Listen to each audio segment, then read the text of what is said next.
Il y a beaucoup d'acteurs du monde sanitaire, de la santé, secteur hospitalier, qui exercent une pression incroyable sur le gouvernement pour qu'en France, on reconfine, pour qu'en France, on suive l'Italie une fois de plus. Et à mon avis, du côté de l'Élysée et de Matignon, on doit être en train de plancher sur le sujet ces jours-ci. Alors, je vais un peu rectifier. Il y a beaucoup d'acteurs du monde médical sur les plateaux de télévision qui disent, il faut reconfiner.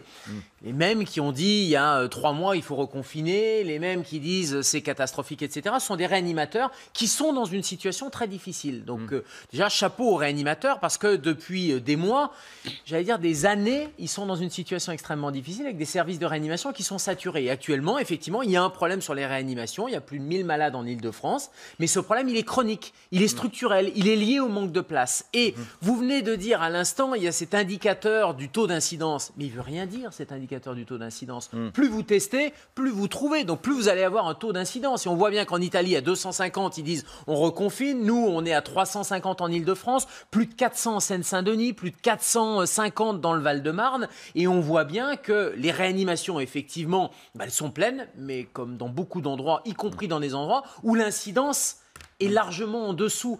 Ce que je veux dire par là, c'est qu'il n'y a pas un indicateur qui doit dire on confine. Et surtout pas l'indicateur, les réas sont pleines, parce que celui-là, il est tout le temps plein et il est tout le temps au rouge. Et le taux d'incidence, c'est un des indicateurs. Moi, il y a des indicateurs qui sont plutôt au vert. Quand on voit qu'en Île-de-France, par exemple, les médecins généralistes ne voient plus de malades, quand on voit que les services d'urgence sont à moins 30% d'activité, quand on voit que les taux d'hospitalisation conventionnels ne sont pas sur du rouge écarlate, eh bien je me dis qu'il n'y a pas une flambée de l'épidémie. Ce qui justifierait un reconfinement, c'est une flambée de l'épidémie. Actuellement, à date, on n'y est pas. Alors, on croise souvent des médecins qui, en dehors du studio, pas à l'antenne, vous disent, tu sais, dans la vie d'un hôpital, le réanimateur, c'est pas la star. La star de l'hôpital, c'est le cardiologue, c'est d'autres spécialités. Voilà, le cardiologue, le cancérologue, l'oncologue, etc. Et là, les réanimateurs ont pris le pouvoir, ils ont pris la lumière. C'est eux qui viennent dans les chaînes d'infos et qui disent, Maria est pleine, et si on continue comme ça, ça va être terrible. Et donc, est-ce qu'il serait possible que finalement ce soit les réanimateurs de France, ils ne sont pas nombreux, qui dictent la politique sanitaire de ce pays? Écoutez par exemple quelqu'un qui est assez admirable, qui vient souvent sur ce plateau, le professeur Jean-François Timsit, chef du service réanimation de l'hôpital Bichat. Vous allez voir ce que je vous dis. La tonalité est assez alarmiste. Il a sans doute raison. Mais voilà ceux qui dictent la politique sanitaire de ce pays. On va essayer de pousser les murs, de soigner au mieux les gens qu'on pourra soigner. Et très probablement, on aura à appliquer le dernier principe éthique, qui est la justice distributive. C'est-à-dire que quand vous avez 2 personnes bien portantes, une de 80 ans, une de 40 et un seul lit, ben vous choisissez celui de 40 ans. Parce que vous avez plus de chances de lui rendre service. Donc voilà, situation dramatique. Timsit nous dit on va choisir entre 2 patients, celui de 40 et de 80. C'est tout ce qu'on ne veut pas. Oui, mais alors... Oui. Et pardon, on le fait tous les jours. Moi, je suis urgentiste réanimateur. Tous les jours, dans mon camion du SAMU, aux urgences, quand il faut réanimer quelqu'un, on décide de réanimer ou de ne pas réanimer. Tous les jours, n'importe quel médecin est dans une balance bénéfice-risque. Est-ce que c'est raisonnable ou déraisonnable? Je vous rappelle qu'il y a une loi qui fait qu'on ne doit pas s'acharner, faire de l'acharnement thérapeutique. Est-ce qu'on va réanimer quelqu'un qui a 80 ans, des comorbidités? Encore une fois, ce n'est pas une histoire d'âge. Il faut qu'on arrête de dire les vieux, on ne va pas les soigner, les jeunes, on va les soigner. C'est pas ça. C'est une histoire d'âge physiologique, de comorbidité, de maladie, etc. Donc le choix, moi je trouve ça assez terrible et je comprends Jean-François Timsit, il est fatigué dans le sens où il est réanimateur, il est dans un service qui est depuis des années un service qui est saturé pour le coup, parce qu'il y a des entrées, des sorties sans arrêt, on est en flux tendu, l'hôpital est en flux tendu et la crise du coronavirus actuellement est la démonstration de ce flux tendu et de la limite. Regardez. Mais on ne peut pas en faire un argument, vous voyez, une espèce de menace, c'est pas possible. Les amis, regardez ce petit croquis que je vous ai préparé. Vous voyez ? Ça, c'est les réanimations. Gérald Kierzet, commentez-le. On voit les réanimations, ces 3 couleurs ce sont les années... En bleu 2019, en orange 2018 et en gris 2017. Et c'est le niveau de saturation des services de réanimation. Ça a été fait par les équipes d'épidémio de Martin Blachier notamment. Et on voit bien que chaque année, avant le coronavirus, 2017, ça commençait, c'était saturé. On était au-delà de cette fameuse barre des 4000. Vous savez, on a dit quand on est au-dessus de 4000, attention, on est en écarlate. L'affaire est grave. Donc vous êtes en train de me dire, et Blachier, quand il fait ses études, nous dit que finalement, les réanimations étaient saturées en 2017, les réanimations étaient saturées en 2018, les réanimations étaient saturées en 2019. Oui, avant le Covid. Et l'espérance de vie a reculé. Je crois que c'est 2015, quand il y a eu une épidémie de grippe, l'espérance de vie a reculé en France. Bon. Mais personne n'en a parlé. Et si on dénombrait le nombre de morts à cause de la grippe, comme on dénombre actuellement de manière surexhaustive avec le Covid, à mon avis, on serait à des chiffres faramineux. On nous dit il y a 15 000 morts de la grippe, là on est à 85 000 du Covid. Non, on est à beaucoup plus que 15 000 morts de la grippe chaque année, avec des réanimations qui sont pleines, avec des choix qui sont faits, mais c'est des choix dans l'éthique et dans la conscience du médecin. On fait tous les jours ces choix-là. Et l'histoire des 85 000 morts, l'épouvantail qu'on brandit, pardon, il faut arrêter. Déjà au 1er janvier, il faut qu'on remette un peu les compteurs à zéro, parce qu'au 1er janvier, chaque année, on dit les AVC, ils démarrent à partir du 1er janvier. C'est pareil pour le Covid. Oui, mais en vous écoutant, je me dis que le confinement, c'est totalement inutile jusqu'à ce que ça devienne indispensable. C'est-à-dire qu'effectivement, on ne comprend pas pourquoi il n'y ait que cette solution. Et quand j'entends dire, oui, si on ne fait pas le confinement, on va être obligé de choisir... Et en même temps, on dit, ah ben oui, mais là, pour ne pas saturer les urgences, eh bien, ce que l'on fait, c'est qu'on choisit les malades. Attendez, vous pensez qu'aujourd'hui, de décider que l'on ne va pas faire une opération sur un cancer, qu'on ne va pas faire une opération sur un anévrisme, vous pensez que ce n'est pas aussi grave, sinon plus grave, que de dire je suis désolé, ce malade du Covid, je ne peux pas l'accueillir.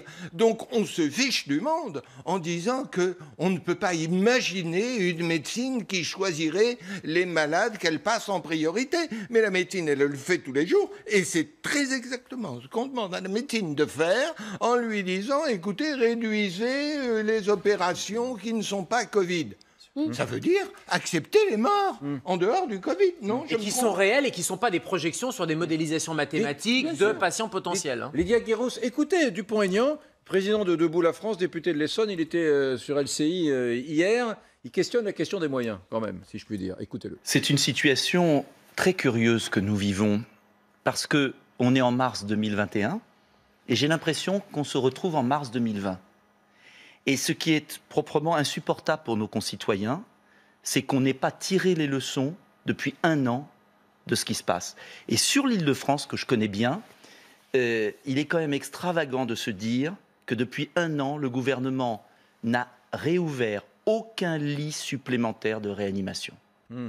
La question des moyens, Lydia Guéros. C'est évidemment la question qu'on se pose tout de suite parce que c'est vrai qu'on a l'impression de revivre mars 2020 avec les mêmes débats, les mêmes discours teintés de chantage affectif de la part de certains médecins. Et je me demande, on nous avait parlé de lits de réanimation supplémentaires. 1 an après, on voit qu'ils ne sont pas là. On nous dit qu'il faut former les infirmiers, former des médecins, que c'est très long, que ça demande beaucoup de moyens.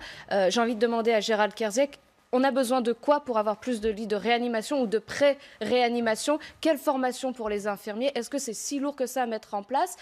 Puisqu'on voit qu'il y a des personnes qui sont déplacées vers d'autres hôpitaux, d'autres régions. Et je pense que c'est très difficile pour les familles quand vous avez une personne de votre famille qui est envoyée en région bordelaise, par exemple. Donc il peut disparaître seul. Est-ce que ça coûte cher? Est-ce que ce coût-là, on ne peut pas le mettre aussi pour avoir des places de réa en Île-de-France plus rapidement? C'est capital. C'est une crise structurelle. On manque, c'est une crise de capacité. Il n'y a pas assez de lits de réanimation, mais de manière générale, de lits tout court. Et ce que vous venez de dire sur la pré-réanimation, entre mars 2020 et mars 2021, il y a une donnée fondamentale. C'est qu'on sait soigner le Covid. On sait guérir la majorité des gens, c'est-à-dire leur aider à passer un cap avant la réa. La cortisone, l'oxygénothérapie, le diagnostic précoce par le scanner dès qu'il y a une pneumonie, ça permet d'hospitaliser les gens dans des lits avant la réanimation. Encore faut-il avoir les lits, encore faut-il avoir les hôpitaux de proximité qui, depuis 10, 15 ans, ont été progressivement supprimés. Et ces patients-là, on leur fait passer le cap avec de l'oxygène, avec cette dexaméthasone. Et là, il y a moins besoin de moyens de réanimation. Parce qu'une salle avec 30 malades, de l'oxygène, il y en a dans tous les hôpitaux. Une infirmière ou 2 infirmières, il n'y a pas besoin de une infirmière par malade. En réa, il y a besoin d'une charge de soins autour. Mais dans un service conventionnel, on peut, surtout dans une période un peu dégradée, on est soi-disant en guerre. Donc à ce moment-là, on peut imaginer dans un service d'avoir 1 ou 2 infirmières pour 20 ou 30 malades. Et là, les infirmières, on en a. Il y a des infirmières retraitées, bénévoles qui pourraient revenir sur le terrain. Donc on peut monter en puissance assez rapidement sur la puissance. Pour reprendre la question de Lydia Guirous, combien, docteur Kierzek, coûte un transfert je pense, pardonnez-moi, je pense à ces médecins que j'ai entendus ce week-end qui m'ont dit on fait des transferts à 400 km de patients qui sont dans ma ville, alors que la clinique privée dans laquelle je travaille, il y a toujours des lits de réanimation. Nous sommes devant les bras croisés, il n'y a pas de patients qu'on nous adresse. L'hôpital public qui fait le transfert est à 1 km de la clinique dans laquelle je suis, qui est ultra moderne, et on n'a pas de patients. Oui, probablement. Il y a une partie de com, faut le dire, sur ces transferts. Ça coûte très cher. Vous parliez de La Réunion. La Réunion, on nous a annoncé 20 patients. Je crois qu'il y a 4 patients qui ont été transférés de La Réunion dans différentes structures, qui n'étaient pas des structures lourdes de réanimation. En métropole. En métropole, 4 patients, alors qu'il y avait des lits libres à La Réunion. Alors on va nous dire, oui, mais c'était en prévision. C'est toujours la même chose. C'est les modèles prédictifs mathématiques. C'est en prévision de l'accueil, etc. Sauf que ces modèles, ils sont beaucoup plantés. Les déprogrammations, c'est toujours en prévision. Sauf que les morts déprogrammés, ils existent actuelle. Évidemment. Et la déprogrammation, tous les chirurgiens vous le diront, mais on peut la faire du jour au lendemain. On n'a pas besoin d'anticiper 15 jours à l'avance. Si on a besoin d'annuler l'intervention chirurgicale, on l'annule. Donc sur les transferts, il y a une grosse partie de com. La Réunion, ça a coûté plus de 250 000 € pour transférer 4 patients. Mais à la limite... Attends, pardon, je suis contribuable aussi. On est tous contribuables. S'il y a une clinique privée à côté, on a tendance à dire... Alors les cliniques jouent le jeu, mais pas assez, ça c'est clair. Non, mais c'est pas les cliniques qui jouent pas le jeu. C'est pas les cliniques qui jouent pas le jeu. C'est l'ARS. C'est scandaleux. Enfin, c'est l'autorité administrative. C'est clair. Les médecins dans les cliniques privées attendent. Ils ont déprogrammé. Les lits sont vides. Les lits de réa sont là. Les médecins attendent. Il y a certaines régions où ça marche, où il y a une collaboration exceptionnelle entre le public et le privé. Et il y a des ARS. Il y a des ARS qui pratiquent du cinéma de transfert. Qui pratiquent du racisme anti-privé. Juste une question. Parce que moi, j'ai l'impression que l'on filme les transferts. Pourquoi ? Parce qu'aujourd'hui, il y a un problème capital pour le gouvernement.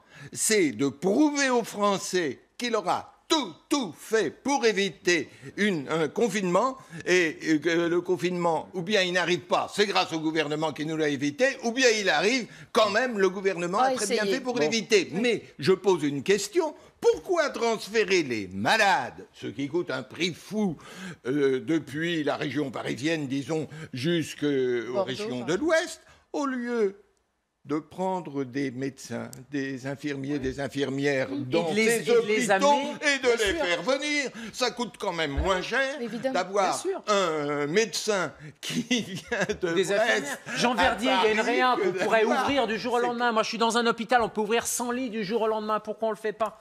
Vous êtes dans un hôpital où on pourrait ouvrir... À l'Hôtel-Dieu, bien sûr. La réa a été désaffectée il y a 5 ans. On l'a visité la semaine dernière. Tout est prêt, les fluides, l'oxygène, etc. Alors, on va nous dire, mais non, c'est pas une réa. Eh bien, alors mettons des lits de pré-réa, justement, ou des lits pour pouvoir faire sortir les malades de réa qui n'ont plus besoin de soins de réanimation, mais dont on est coincé. Ils sont coincés dans la réanimation parce qu'il n'y a pas d'aval, il n'y a pas de lit d'aval. Mais on ne veut pas, et ça, c'est l'autorité administrative qui ne veut pas créer de lits pérennes. Ils veulent juste pousser un peu les murs, faire un peu de show avec les transferts pour éviter d'assumer la responsabilité de dire on crée des lits, ce qui voudrait dire on a fait une connerie en les fermant ces dernières années. Attendez, les amis, on va aller voir Nicolas Capel. Non, s'il vous plaît. On va aller voir Nicolas Capel. Il est infirmier en réanimation chirurgicale justement à l'hôpital Bichat. Bonjour Nicolas Capel, merci d'être avec nous. Vous êtes avec nous par Skype depuis un petit moment, vous écoutez ce débat. Est-ce que selon vous, ce transfert de malades s'apparente un peu à de la com gouvernementale ? De la com, je sais pas réellement parce que j'ai pas suffisamment toutes les données. Là, vous exprimiez les prix que ça coûte, etc., de transférer, etc. Donc ça, je ne sais pas. En tout cas, ce que je sais, c'est que les patients, vu que nous, là, dans la réanimation, on est au courant qu'on va avoir des patients qu'on va essayer de transférer par TGV médicalisé à partir du milieu de semaine. Donc on est déjà en train de réfléchir quels patients on va pouvoir transférer. La réponse, moi, quand je suis sorti du service hier soir, aucun. Aucun. Pourquoi? Ils sont trop lourds. C'est des patients qui nécessitent trop d'oxygène, c'est des patients qui nécessitent trop de soins, c'est des patients qui ne sont pas transportables. Donc les patients en fait qui vont être transportés d'un point A à un point B en France, ce sont des patients graves vu qu'ils sont en réanimation, mais graves d'une manière légère. C'est-à-dire que c'est des patients qui nécessitent des soins, certes, mais moins lourds, qui nécessitent moins d'humains en tant que tel. Si c'est un patient qui reste sur le dos, comme vous avez pu montrer les images des patients qu'on met à plat ventre ou sur le dos, quand on met un patient à plat ventre, il faut à peu près 6 personnes, 5 ou 6 personnes. Quand un patient reste sur le dos, il en faut moins. Du coup, il faut juste un infirmier et un aide-soignant. Donc du coup, ce transfert de patients, c'est certains types de patients qui vont aller. Donc certes, ça va alléger la charge de travail, mais ça ne va pas rendre la charge de travail moins lourde, vu que les patients lourds vont rester. Comme disait le docteur Kerziek, les patients, ils s'endorment par exemple à Paris, vont se réveiller à Bordeaux. Et on sait très bien que les premières heures dans les réveils, il faut que les familles soient là, les proches soient là pour recontextualiser la prise en charge, recadrer le patient. Parce que s'il dort 2 jours, bon, il dort une semaine, il a coupé une semaine de sa vie. Donc c'est pour ça qu'il faut qu'il y ait les proches, etc. Il faut qu'ils comprennent. Et sachant que les patients, quand on les transfère, on ne leur demande pas, avant de les intuber et de les faire dormir, est-ce que vous seriez d'accord d'être transférés? C'est les familles qui, in fine, nous disent oui ou non. Donc après, c'est pareil, c'est les personnes de confiance, c'est ça qui parlent. Ouais. Donc c'est étonnant. En gros, je vous écoute et c'est presque sidérant pour nous, Nicolas Capel. Je vous écoute et vous nous dites qu'il y a une incohérence totale, finalement, dans le choix des patients et dans ces politiques de transfert sanitaire coûteuses et très ambitieuses qui sont mises en place. Le choix n'est pas incohérent, le choix est logique. Vous vous doutez bien que plus un patient aura besoin d'apport en oxygène, plus il faudra mettre de bouteilles en oxygène dans le TGV. Sauf que c'est un TGV, c'est pas un camion d'air liquide, par exemple. Ouais. Quand on dit qu'il faut par exemple un poids maximum, il faut que le patient, je crois que c'est 100 ou 120 kg maximum, il doit faire, c'est des sièges de TGV, c'est pas des sièges de SAMU bariatrique qui ont l'habitude de prendre des patients de ce poids-là. Vous vous doutez bien que pendant le transport, si le train dure pendant 3-4 heures, il faut que le patient soit assez stable, parce que ça reste une réa à haute vitesse, et c'est pas une réa où on a tout de suite sous la main. Si d'un coup d'un seul, il faut aller au bloc opératoire, si d'un coup d'un seul, il faut un scanner, c'est pas au wagon-bar qu'on a monté un scanner ou un bloc opératoire. Donc forcément, les patients, il faut qu'ils aient des critères qui permettent un transport dans les meilleures conditions vers les hôpitaux B. Merci Nicolas Capel. Si vous avez des questions à lui poser, d'ailleurs, vous pouvez, hein, messieurs. Est-ce que, Marco Cesaro, est-ce qu'il y a en Italie des transports comme ça par train de patients de la Lombardie Il y a eu des transferts l'année dernière. Cette année, pour l'instant, les services ne sont pas encore saturés au maximum. Oui. On voit bien qu'au niveau national, on est à 40% d'occupation des lits en réanimation. Mais il y a des régions, comme la région de Brescia, par exemple, où on est à 90%. Donc c'est très saturé. Mais pour l'instant, on n'est pas encore là. On y était l'année dernière, par exemple. Le gouvernement a été obligé de rappeler des étudiants en médecine en dernière année et même des médecins retraités pour faire face à l'épidémie. Cette année, on n'est pas dans la même configuration. Ce qu'il faut comprendre, c'est qu'il n'y a pas un flux. Parce que là, on a l'impression, quand on voit les hélicoptères, les TGV, qu'il y a un flux de malades qui arrivent à l'hôpital. Je le redis, les services d'urgence, moins 30% d'activité. Les services d'hospitalisation ne sont pas normales, conventionnels, ne sont pas débordés. Il y a la réa qui sature. Mais ce n'est pas par un flux de centaines de malades qui arrivent. C'est juste par une différence entre les entrées et les sorties. Sur les 1200 lits qui sont disponibles en Ile-de-France, il y a un peu plus de 1000 malades qui sont actuellement, qui restent plusieurs jours forcément, et donc entre les entrées et sorties quotidiennes, il y a une différence de 25 à 50 malades, où ces 25 à 50 malades, pas qui s'additionnent tous les jours, mais vous voyez, c'est le delta de 25 à 50 malades, et c'est ce qu'on essaie d'écluser un peu par les transferts. Alors ça pourrait se faire sur les cliniques, ça pourrait se faire en créant des 1 ou 2 services sur l'Île-de-France, et ça permettrait de normaliser la situation. Ça veut dire que nous sommes victimes aujourd'hui de quoi? De qui? De ceux qui au niveau des urgences, disent ça va pas, on est saturé. Et mais ça, sur les urgences, c'est vrai, c'est faux. Voilà, il n'y a pas de saturation sur les urgences. Il n'y a pas de saturation sur les urgences. Donc quand je dis, il faut les chiffres. C'est la réanimation qui bloque. L'objectif, c'est de vider les réas. Voilà pourquoi un confinement, ça servirait à rien. Est-ce qu'il y a des réas privés disponibles en Île-de-France? Est-ce qu'il y a des places de réa disponibles dans le privé en Île-de-France encore aujourd'hui? Bien Alors sûr. pourquoi on ne les transfère pas vers ces lits de réa dans le privé? Pourquoi on les emmène de l'autre côté de la France? Alors, mais c'est fait. Il y a des cliniques qui sont en train de se préparer, qui ont même accueilli des patients. Il y a des patients de la Réunion qui ont été accueillis dans des établissements qui ne sont pas des établissements publics. La seule chose, c'est qu'on est toujours prisonnier des modèles mathématiques où on nous dit attention, il faut qu'on libère des places tout de suite et il faut qu'on en libère encore plus et qu'on garde des réserves parce que ça va être catastrophique dans 3 semaines. Donc et ça fait 4 mois qu'on nous dit ça. Donc voilà pourquoi on dit on va le faire de manière centrifuge. On va mettre les malades le plus loin possible de façon à alors qu'il y a des places à côté. De libérer les places à côté. Sauf que ces modèles mathématiques, à un moment donné, il faut qu'on trouve la pertinence.